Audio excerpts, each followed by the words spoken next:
उसने कहा था। चंद्रधर शर्मा गुलेरी। अमृतसर की गलियां और इन्हीं गलियों के बीच में से होकर एक लड़का और एक लड़की चौक की एक दुकान पर आ मिले। उसके बालों और इसके ढीले सुथने से जान पड़ता था कि दोनों सिख हैं। वह अपने मामा के केश धोने के लिए दही लेने आया था और यह रसोई के लिए बढ़िया। दुकानदार एक परदेसी से गूंथ रहा था जो सेर भर गीले पापड़ों की गड्डी को गिने बिना हटता न था। तेरे घर कहाँ है? मगरे में। और तेरे? माझे में। यहाँ कहाँ रहती है? अतर सिंह की बैठक में। वे मेरे मामा होते हैं। मैं भी मामा के यहाँ आया हूँ। उनका घर गुरु बाजार में है। इतने में दुकानदार निबटा और इनका सौदा देने लगा। सौदा लेकर दोनों साथ साथ चले। कुछ दूर जाकर लड़के ने मुस्कुराकर पूछा, तेरी कुड़मई हो गई? इस पर लड़की कुछ आंखें चढ़ाकर धत कहकर दौड़ गई और लड़का मुंह देखता रह गया। दूसरे तीसरे दिन सब्जी वाले के यहाँ, दूध वाले के यहाँ अकस्मात दोनों मिल जाते। महीना भर यही हाल रहा। 2-3 बार लड़के ने फिर पूछा, तेरी कुड़मई हो गई? और उत्तर में वही धत मिला। एक दिन जब फिर लड़के ने वैसे ही हंसी में चिढ़ाने के लिए पूछा तो लड़की लड़के की संभावना के विरुद्ध बोली, हाँ, हो गई। कब? कल। देखते नहीं, यह रेशम से खड़ा हुआ सालू। लड़की भाग गई। लड़के ने घर की राह ली। रास्ते में एक लड़के को मोरी में ढकेल दिया। एक छावड़ी वाले की दिन भर की कमाई खोई। एक कुत्ते पर पत्थर मारा और एक गोभी वाले के ठेले में दूध उड़ेल दिया। राम राम, यह भी कोई लड़ाई है। दिन रात खंदकों में बैठे हड्डियां अकड़ गईं। लुधियाना से 10 गुना जाड़ा और मेह और बर्फ ऊपर से पिंडलियों तक कीचड़ में धंसे हुए हैं। जमीन कहीं दिखती नहीं। घंटे 2 घंटे में कान के पर्दे फाड़ने वाले धमाके के साथ सारी खंदक हिल जाती है और 100-100 गज धरती उछल पड़ती है। इस गैबी गोले से बचे तो कोई लड़े। नगरकोट का झलझला सुना था। यहां दिन में 25 झलझले होते हैं। जो कहीं खंदक से बाहर साफा या कुहनी निकल गई तो चटाक से गोली लगती है। न मालूम बेईमान मिट्टी में लेटे हुए हैं या घास की पत्तियों में छिपे रहते हैं। लहना सिंह, और 3 दिन हैं। 4 तो खंदक में बिता ही दिए। परसों रिलीफ आ जाएगी और फिर 7 दिन की छुट्टी। अपने हाथों झटका करेंगे और पेट भर खाकर सो रहेंगे। उसी फिरंगी मेम के बाग में मखमल का सा हरा घास है। फल और दूध की वर्षा कर देती है। लाख कहते हैं, दाम नहीं लेती। कहती है, तुम राजा हो, मेरे मुल्क को बचाने आए हो। 4 दिन तक एक पलक नहीं झेंपी। बिना फेरे घोड़ा बिगड़ता है और बिना लड़े सिपाही। मुझे तो संगीन चढ़ाकर मार्च का हुक्म मिल जाए, फिर 7 जर्मनों को अकेला मारकर न लौटूं तो मुझे दरबार साहब की दहली पर मत्था टेकना नसीब न हो। पाजी कहीं के कलों के घोड़े संगीन देखते ही मुंह फाड़ देते हैं और पैर पकड़ने लगते हैं। यूं अंधेरे में 30-30 मन का गोला फेंकते हैं। उस दिन धावा किया था। 4 मील तक एक जर्मन नहीं छोड़ा था। पीछे जनरल ने हट जाने का कमान दिया, नहीं तो सीधे बर्लिन पहुंच जाते। क्यों? सूबेदार हजारा सिंह ने मुस्कुराकर कहा, लड़ाई के मामले जमादार या नायब के चलाए नहीं चलते। बड़े अफसर दूर की सोचते हैं। 300 मील का सामना है। एक तरफ बढ़ गए तो क्या होगा? सूबेदार जी, सच है, लहना सिंह बोला। पर करें क्या? हड्डियों हड्डियों में तो जाड़ा धंस गया है। सूर्य निकलता नहीं और खाई में दोनों तरफ से चंबे की बावलियों के से सोते झर रहे हैं। एक धावा हो जाए तो गर्मी आ जाए। उद्यमी उठ, सिगड़ी में कोले डाल। वजीरा, तुम 4 जने बाल्टियां लेकर खाई का पानी बाहर फेंको। लहना सिंह, शाम हो गई है, खाई के दरवाजे का पहरा बदल दे। यह कहते हुए सूबेदार सारी खंदक में चक्कर लगाने लगे। वजीरा सिंह पलटन का विदूषक था। बाल्टी में गंदा पानी भरकर खाई के बाहर फेंकता हुआ बोला, मैं पाधा बन गया हूँ, करो जर्मनी के बादशाह का तर्पण। इस पर सब खिलखिला पड़े और उदासी के बादल फट गए। लहना सिंह ने दूसरी बाल्टी भरकर उसके हाथ में देकर कहा, अपनी बाड़ी के खरबूजों में पानी दो। ऐसा खाद का पानी पंजाब भर में नहीं मिलेगा। हाँ, देश क्या है, स्वर्ग है। मैं तो लड़ाई के बाद सरकार से 10 गुमा जमीन यहाँ मांग लूंगा और फलों के बूटे लगाऊंगा। लाड़ी हो राव को भी यहां बुला लोगे या वहीं दूध पिलाने वाली फिरंगी मेम? चुप कर, यहां वालों को शर्म नहीं। देश देश की चाल है। आज तक मैं उसे समझा ना सका कि सिख तंबाकू नहीं पीते। वह सिगरेट देने में हट करती है, ओठों में लगाना चाहती है, और मैं पीछे हटता हूं तो समझती है कि राजा बुरा मान गया, अब मेरे मुल्क के लिए लड़ेगा नहीं। अच्छा, अब बोधा सिंह कैसा है? अच्छा है। जैसे मैं जानता ही ना हूं। रात भर तुम अपने कंबल उससे उड़ाते हो और आप सिगड़ी के सहारे गुजर करते हो। उसके पहरे पर आप पहरा दे आते हो। अपने सूखे लकड़ी के तख्तों पर उसे सुलाते हो। आप कीचड़ में पड़े रहते हो। कहीं तुम ना मांदे पड़ जाना। जाड़ा क्या है, मौत है, और निमोनिया से मरने वालों को मुरब्बे नहीं मिला करते। मेरा डर मत करो, मैं तो बुलेल की खड्ड के किनारे मरूंगा। भाई कीरत सिंह की गोदी पर मेरा सिर होगा और मेरे हाथ के लगाए हुए आंगन के आम के पेड़ की छाया होगी। वजीरा सिंह ने त्योरी चढ़ाकर कहा, क्या मरने मारने की बात लगाई है? मरे जर्मनी और तुर्क। हाँ भाइयों, कुछ गांव। कौन जानता था कि दाढ़ियों वाले घरबारी सिख ऐसा लुच्चों का गीत गाएंगे। पर सारी खंदक इस गीत से गूंज उठी और सिपाही फिर ताजे हो गए, मानो 4 दिन से सोते और मौज ही करते रहे हों। 3 दोपहर रात गई है, अंधेरा है, सन्नाटा छाया हुआ है। बोधा सिंह खाली बिस्कुटों के 3 टिनों पर अपने दोनों कंबल बिछाकर और लहना सिंह के 2 कंबल और एक बरानकोट ओढ़कर सो रहा है। लहना सिंह पहरे पर खड़ा हुआ है, एक आंख खाई के मुंह पर है और एक बोधा सिंह के दुबले शरीर पर। बोधा सिंह कराहा, क्यों बोधा भाई, क्या है? पानी पिला दो। लहना सिंह ने कटोरा उसके मुंह से लगाकर पूछा। कहो, कैसे हो? पानी पीकर बोधा बोला। कंपनी छूट रही है, रोम रोम में तार दौड़ रहे हैं, दांत बज रहे हैं। अच्छा, मेरी जर्सी पहन लो। और तुम? मेरे पास सिगड़ी है और मुझे गर्मी लगती है, पसीना आ रहा है। ना, मैं नहीं पहनता। 4 दिन से तुम मेरे लिए। हाँ, याद आई, मेरे पास दूसरी गर्म जर्सी है, आज सवेरे ही आई है। विलायत से मेम बुन बुन कर भेज रही हैं, गुरु उनका भला करें। यूं कहकर लहना अपना कोट उतारकर जर्सी उतारने लगा। ना ही करते बोधा को उसने जबरदस्ती जर्सी पहना दी और आप खाकी कोट और जीन का कुर्ता भर पहनकर पहरे पर आ खड़ा हुआ। मेम की जर्सी की कथा केवल कथा थी। आधा घंटा बीता, इतने में खाई के मुंह से आवाज आई। सूबेदार हजारा सिंह। हुक्म हुजूर। कहकर सूबेदार तनकर फौजी सलाम करके सामने हुआ। देखो, इसी दम धावा करना होगा। मील भर की दूरी पर पूरब के कोने में एक जर्मन खाई है, उसमें 50 से ज्यादा जर्मन नहीं है। इन पेड़ों के नीचे नीचे 2 खेत काट कर रास्ता है, 3-4 घुमाव है। जहां मोड़ है वहां 15 जवान खड़े कर आया हूं। तुम यहां 10 आदमी छोड़कर सबको साथ ले उनसे जा मिलो। खंदक छीन कर वहीं, जब तक दूसरा हुक्म न मिले डटे रहो। हम यहां रहेंगे। चुपचाप सब तैयार हो गए। बोधा भी कंबल उतार कर चलने लगा। तब लहना सिंह ने उसे रोका। लहना सिंह आगे हुआ तो बोधा के बाप सूबेदार ने उंगली से बोधा की ओर इशारा किया। लहना सिंह समझकर चुप हो गया। पीछे 10 आदमी कौन रहे, इस पर बड़ी हुज्जत हुई। कोई रहना न चाहता था। समझा बुझाकर सूबेदार ने मार्च किया। लपटन साहब लहना की सिगड़ी के पास मुंह फेरकर खड़े हो गए और जेब से सिगरेट निकालकर सुलगाने लगे। 10 मिनट बाद उन्होंने लहना की ओर हाथ बढ़ाकर कहा, लो तुम भी पियो। आंख मारते मारते लहना सिंह सब समझ गया। मुंह का भाव छिपाकर बोला, लाओ साहब। हाथ आगे करते ही उसने सिगड़ी के उजाले में साहब का मुंह देखा, बाल देखे, तब उसका माथा ठनका। लपटन साहब के पट्टियों वाले बाल एक दिन में ही कहाँ उड़ गए और उनकी जगह कैदियों से कटे बाल कहाँ से आ गए।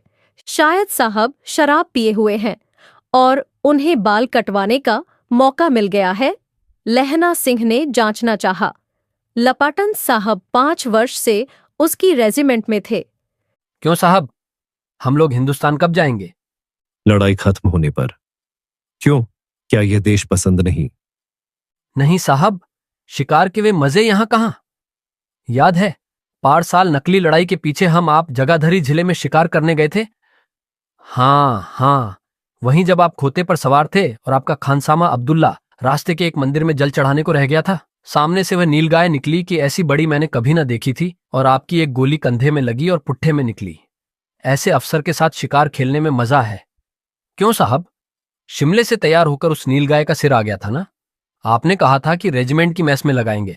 हाँ, पर मैंने वह विलायत भेज दिया। ऐसे बड़े बड़े सींग, 2-2 फुट के तो होंगे। हाँ, लहना सिंह 2 फुट 4 इंच के थे। तुमने सिगरेट नहीं पिया? पीता हूं साहब, दियासलाई ले आता हूं। कहकर लहना सिंह खंदक में घुसा। अब उसे संदेह नहीं रहा था। उसने झटपट निश्चय कर लिया कि क्या करना चाहिए। अंधेरे में किसी सोने वाले से वह टकराया। कौन? वजीरा सिंह? हाँ, क्यों लहना, क्या कयामत आ गई? जरा तो आंख लगने दी होती। होश में आओ, कयामत आई है और लपट्टन साहब की वर्दी पहनकर आई है। क्या? लपटन साहब या तो मारे गए हैं या कैद हो गए हैं। उनकी वर्दी पहनकर यह कोई जर्मन आया है। सूबेदार ने इसका मुंह नहीं देखा। मैंने देखा और बातें की हैं। सोहरा साफ उर्दू बोलता है, पर किताबी उर्दू, और मुझे पीने को सिगरेट दिया है। तो अब मारे गए। धोखा है। सूबेदार कीचड़ में चक्कर काटते फिरेंगे और यहां खाई पर धावा होगा। उठो, एक काम करो, पलटन के पैरों के निशान देखते देखते दौड़ जाओ। अभी बहुत दूर न गए होंगे। सूबेदार से कहो एकदम लौट आए। खंदक की बात झूठ है। चले जाओ, खंदक के पीछे से निकल जाओ, पत्ता तक न खड़के। देर मत करो। हुक्म तो ये है कि यहीं। ऐसी तैसी हुक्म की। मेरा हुक्म, जमादार लहना सिंह है जो इस वक्त यहां सबसे बड़ा अफसर है, उसका हुक्म है। मैं लपट्टन साहब की खबर लेता हूं। पर यहां तो तुम 8 ही हो। 8 नहीं, 10 लाख। एक एक अकालिया सिख 1.25 लाख के बराबर होता है। लौटकर खाई के मुहाने पर लहना सिंह दीवार से चिपक गया। उसने देखा कि लपटन साहब ने जेब से बेल के बराबर 3 गोले निकाले। तीनों को जगह जगह खंदक की दीवारों में घुसेड़ दिया और तीनों में एक तार सा बांध दिया। तार के आगे सूत की एक गुत्थी थी जिसे सिगड़ी के पास रखा। बाहर की तरफ जाकर एक दियासलाई जलाकर गुत्थी पर रखने। बिजली की तरह दोनों हाथों से उल्टी बंदूक को उठाकर लहना सिंह ने साहब की कोहनी पर तान कर दे मारा। धमाके के साथ साहब के हाथ से दियासलाई गिर पड़ी। लहना सिंह ने एक कुंदा साहब की गर्दन पर मारा और साहब आंख मीन गॉट कहते हुए चित्त हो गए। लहना सिंह ने तीनों गोले बीन कर खंदक के बाहर फेंके और साहब को घसीट कर सिगड़ी के पास लिटाया। जेबों की तलाशी ली। 3-4 लिफाफे और एक डायरी निकालकर उन्हें अपनी जेब के हवाले किया। साहब की मूर्छा हटी। लहना सिंह हंसकर बोला, क्यों लपटन साहब, मिजाज कैसा है? आज मैंने बहुत बातें सीखी। ये सीखा कि सिख सिगरेट पीते हैं। ये सीखा कि जगाधरी के जिले में नीलगायें होती हैं और उनके 2 फुट 4 इंच के सींग होते हैं। ये सीखा कि मुसलमान खानसामा मूर्तियों पर जल चढ़ाते हैं और लपटन साहब खोते पर चढ़ते हैं। पर यह तो कहो, ऐसी साफ उर्दू कहां से सीख आए? हमारे लपटन साहब तो बिन डेम के 5 लफ्ज भी नहीं बोला करते थे। लहना ने पतलून के जेबों की तलाशी नहीं ली थी। साहब ने मानो जाड़े से बचने के लिए दोनों हाथ जेबों में डाले। लहना सिंह कहता गया, चालाक तो बड़े हो, पर मांझे का लहना इतने बरस लपटन साहब के साथ रहा है। उसे चकमा देने के लिए 4 आंखें चाहिए। 3 महीने हुए एक तुर्की मौलवी मेरे गांव आया था। औरतों को बच्चे होने के ताबीज बांटता था और बच्चों को दवाई देता था। चौधरी के बड़ के नीचे मंजा बिछाकर हुक्का पीता रहता था और कहता था कि जर्मनी वाले बड़े पंडित हैं। वेद पढ़ पढ़कर उसमें से विमान चलाने की विद्या जान गए हैं। गौ को नहीं मारते। हिंदुस्तान में आ जाएंगे तो गोहत्या बंद कर देंगे। मंडी के बनियों को बहकाता कि डाकखाने से रुपया निकाल लो, सरकार का राज्य जाने वाला है। डाक बाबू पोल्हूराम भी डर गया था। मैंने मुल्ला जी की दाढ़ी मूड़ दी थी और गांव से बाहर निकालकर कहा था कि जो मेरे गांव में अब पैर रखा तो साहब की जेब में से पिस्तौल चली और लहना की जांघ में गोली लगी। इधर लहना की हेनरी मार्टिन के 2 फायरों ने साहब की कपाल क्रिया कर दी। धड़ाका सुनकर सब दौड़ाए। औरों से सब हाल कह दिया। सब बंदूकें लेकर तैयार हो गए। लहना ने साफा फाड़कर घाव के दोनों तरफ पट्टियां कसकर बांधी। घाव मांस में ही था। पट्टियों के कसने से लहू निकलना बंद हो गया। इतने में 70 जर्मन चिल्लाकर खाई में घुस पड़े। सिखों की बंदूकों की बाढ़ ने पहले धावे को रोका। दूसरे को रोका, पर यहाँ थे 8। लहना सिंह तक टक्कर मार रहा था। वह खड़ा था और लेटे हुए थे, और वे 70 अपने मुर्दा भाइयों के शरीर पर चढ़कर जर्मन आगे घुसे आते थे। थोड़े से मिनटों में वे अचानक आवाज़ में और धड़ाधड़ बंदूकों के फायर जर्मनों की पीठ पर पड़ने लगे। ऐन मौके पर जर्मन 2 चक्की के पाटों के बीच में आ गए। पीछे से सूबेदार हजारा सिंह के जवान आग बरसाते थे और सामने लहना सिंह के साथियों के संगीन चल रहे थे। पास आने पर पीछे वालों ने भी संगीन पिरोना शुरू कर दिया।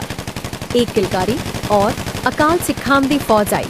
वाहे गुरु जी की फतह, वाहे गुरु जी का खालसा, सत श्री अकाल पुरख, और लड़ाई खत्म हो गई। 63 जर्मन या तो खेत रहे थे या कराह रहे थे। सिखों में 15 के प्राण गए। सूबेदार के दाहिने कंधे में से गोली आर पार निकल गई। लहना सिंह की पसली में एक गोली लगी। उसने घाव को खंदक की गीली मट्टी से पूर लिया और बाकी का साफा कसकर कमरबंद की तरह लपेट लिया। किसी को खबर न हुई कि लहना को दूसरा घाव, भारी घाव लगा है। लड़ाई के समय चांद निकल आया था, ऐसा चांद जिसके प्रकाश से संस्कृत कवियों का दिया हुआ क्षयी नाम सार्थक होता है, और हवा ऐसी चल रही थी जैसी बाणभट्ट की भाषा में दंतवीणोपदेशाचार्य कहलाती। वजीरा सिंह कह रहा था कि कैसे मन भर फ्रांस की भूमि मेरे बूटों से चिपक रही थी जब मैं दौड़ा दौड़ा सूबेदार के पीछे गया था। सूबेदार लहना सिंह से सारा हाल सुन और कागजात पाकर वे उसकी तुरंत बुद्धि को सराह रहे थे और कह रहे थे कि तू न होता तो आज सब मारे जाते। इस लड़ाई की आवाज 3 मील दाहिनी ओर की खाई वालों ने सुन ली थी। उन्होंने पीछे टेलीफोन कर दिया था। वहां से झटपट 2 डॉक्टर और 2 बीमार ढोने की गाड़ियां में चली, जो कोई 1.5 घंटे के अंदर आ पहुंची। फील्ड अस्पताल नजदीक था। सुबह होते होते वहां पहुंच जाएंगे, इसलिए मामूली पट्टी बांधकर एक गाड़ी में घायल लिटाए गए और दूसरी में लाशें रखी गईं। सूबेदार ने लहना सिंह की जांघ में पट्टी बंधवानी चाहिए, पर उसने यह कहकर टाल दिया कि थोड़ा घाव है, सवेरे देखा जाएगा। बोधा सिंह ज्वर में बर्रा रहा था। वह गाड़ी में लिटाया गया। लहना को छोड़कर सूबेदार जाते नहीं थे। यह देख लहना ने कहा, तुम्हें बोधा की कसम है और सूबेदारनी जी की सौगंध है जो इस गाड़ी में न चले जाओ। और तुम? मेरे लिए वहां पहुंचकर गाड़ी भेज देना, और जर्मन मुर्दों के लिए भी तो गाड़ियां आती होंगी। मेरा हाल बुरा नहीं है, देखते नहीं मैं खड़ा हूं। वजीरा सिंह मेरे पास है ही। अच्छा, पर बोधा गाड़ी पर लेट गया। भला आप भी चढ़ जाओ। सुनिए तो, सूबेदारनी हो रहा हूं को चिट्ठी लिखो तो मेरा मत्था टेकना लिख देना, और जब घर जाओ तो कह देना कि मुझसे जो उसने कहा था वह मैंने कर दिया। गाड़ियां चल पड़ी थीं। सूबेदार ने चढ़ते चढ़ते लहना का हाथ पकड़कर कहा, तैने मेरे और बोधा के प्राण बचाए हैं, लिखना कैसा? साथ ही घर चलेंगे। अपनी सूबेदारनी को तू ही कह देना, उसने क्या कहा था। अब आप गाड़ी पर चढ़ जाओ। मैंने जो कहा वह लिख देना और कह भी देना। गाड़ी के जाते लहना लेट गया। वजीरा पानी पिला दे और मेरा कमरबंद खोल दे, तर हो रहा है। मृत्यु के कुछ समय पहले स्मृति बहुत साफ हो जाती है। जन्म भर की घटनाएं एक एक करके सामने आती हैं। सारे दृश्यों के रंग साफ होते हैं। समय की धुन बिल्कुल उन पर से हट जाती है। लहना सिंह 12 वर्ष का है। अमृतसर में मामा के यहाँ आया हुआ है। दही वाले के यहाँ, सब्जी वाले के यहाँ, हर कहीं उसे एक 8 वर्ष की लड़की मिल जाती है। जब वह पूछता है तेरी कुड़माई हो गई, तब धत कहकर वह भाग जाती है। एक दिन उसने वैसे ही पूछा तो उसने कहा, हाँ कल हो गई। देखते नहीं ये रेशम के फूलों वाला सालू। सुनते ही लहना सिंह को दुख हुआ, क्रोध हुआ। क्यों हुआ? वजीरा सिंह, पानी पिला दे। 25 वर्ष बीत गए। अब लहना सिंह नाम 71 राइफल्स में जमादार हो गया है। उस 8 वर्ष की कन्या का ध्यान ही न रहा। न मालूम वह कभी मिली थी या नहीं। 7 दिन की छुट्टी लेकर जमीन के मुकदमे की पैरवी करने वह अपने घर गया। वहां रेजिमेंट के अफसर की चिट्ठी मिली कि फौज लाम पर जाती है, फौरन चले आओ। साथ ही सूबेदार हजारा सिंह की चिट्ठी मिली कि मैं और बोधा सिंह भी लाम पर जाते हैं। लौटते हुए हमारे घर होते जाना, साथ ही चलेंगे। सूबेदार का गांव रास्ते में पड़ता था और सूबेदार उसे बहुत चाहता था। लहना सिंह सूबेदार के यहाँ पहुंचा। जब चलने लगे तब सूबेदार बेढ़े में से निकल कर आया। बोला, लहना, सूबेदारनी तुमको जानती हैं, बुलाती हैं, जा मिला। लहना सिंह भीतर पहुंचा। दरवाजे पर जाकर मत्था टेकना कहा। असीस सुनी। लहना सिंह चुप। मुझे पहचाना? नहीं। तेरी कुटमाई हो गई, थत, कल हो गई। देखते नहीं, रेशमी बूटों वाला सालू अमृतसर में। भावों की टकराहट से मूर्छा खुली, करवट बदली, पसली का घाव बह निकला। वजीरा, पानी पिला। स्वप्न चल रहा है, सूबेदारनी कह रही है। मैंने तेरे को आते ही पहचान लिया। एक काम कहती हूँ, मेरे तो भाग फूट गए। सरकार ने बहादुरी का खिताब दिया है, लायलपुर में जमीन दी है। आज नमक हलाली का मौका आया, पर सरकार ने हम तीमियों की एक घंघरिया पलटन क्यों न बना दी, जो मैं भी सूबेदार जी के साथ चली जाती।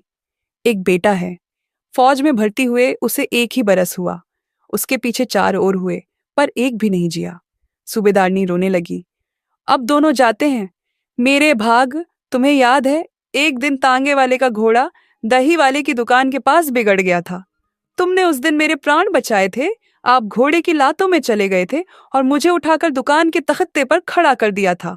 ऐसे ही इन दोनों को बचाना, यह मेरी भिक्षा है। तुम्हारे आगे आंचल पसारती हूँ।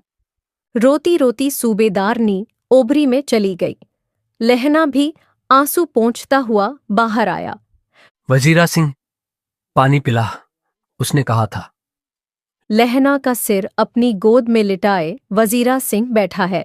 जब मांगता है तब पानी पिला देता है। आधे घंटे तक लहना चुप रहा, फिर बोला, कौन? कीरत सिंह? वजीरा ने कुछ समझकर कहा, हाँ।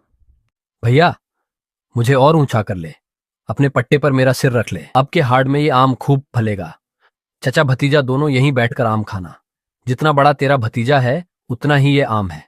जिस महीने उसका जन्म हुआ था उसी महीने में मैंने इसे लगाया था। वजीरा सिंह के आंसू टप टप टपक रहे थे। कुछ दिन पीछे लोगों ने अखबारों में पढ़ा, फ्रांस और बेल्जियम 68वीं सूची, मैदान में घावों से मरा नंबर 76, राइफल्स, जमादार लहना सिंह।